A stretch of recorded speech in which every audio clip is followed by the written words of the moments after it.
when a relationship becomes one-sided.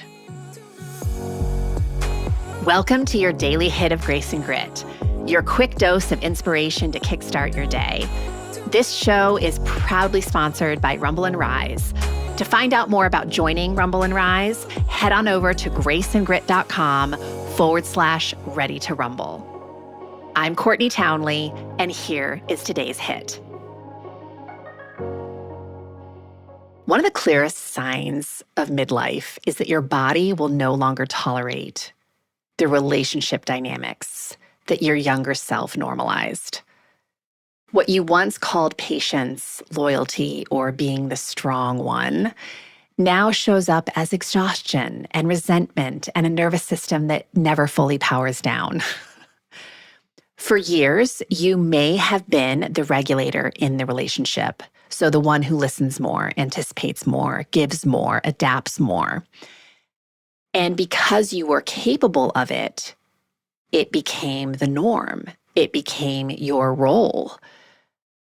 But overfunctioning is not neutral, and it's also not healthy. It keeps your body in a state of output without recovery. And of course, that has a lot of physiological consequences, and I would argue psychological consequences. When you are always the emotional anchor, your system never experiences that mutuality. You're always scanning, adjusting, holding space, and that keeps you in low-grade activation. And a body in chronic activation will always struggle to sleep. It'll always struggle with cravings, with patience, and with follow-through. So midlife, of course, is when the cost becomes visible because we no longer have as much of the hormones on board that once helped us to temper cortisol, the stress hormone. So we're losing progesterone and estrogen, which actually help us to manage stress in our body.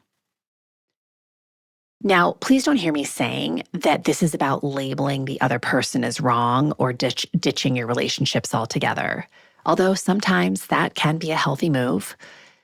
What I'm speaking to here today is really about recognizing that sustainability in relationships requires reciprocity. You are allowed to participate in relationships instead of managing them. Relationships are not one-sided. They are two-sided. They are a collaboration. And when we treat them as such, we take off a lot of our emotional labor. We put down that load. So this is where the shift starts happening. You stop filling every silence. You stop solving every problem. You stop rescuing. You stop doing other people's work. You let other people experience their own discomfort and their own emotions. And you allow the dynamic to rebalance or reveal itself.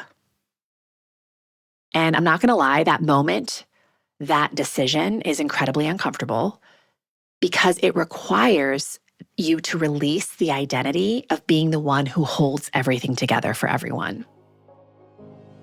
But it's also deeply regulating and deeply nourishing and deeply restorative. So considering the relationships in your life, are they one-sided or is there reciprocity? If this stirred something inside of you, imagine what a whole book of clarity and courage could ignite. The Consistency Code, a midlife woman's guide to deep health and happiness, goes even deeper into the mindset and practices that create real, meaningful change at midlife. Grab your copy today over at theconsistencycode.com and keep the momentum alive.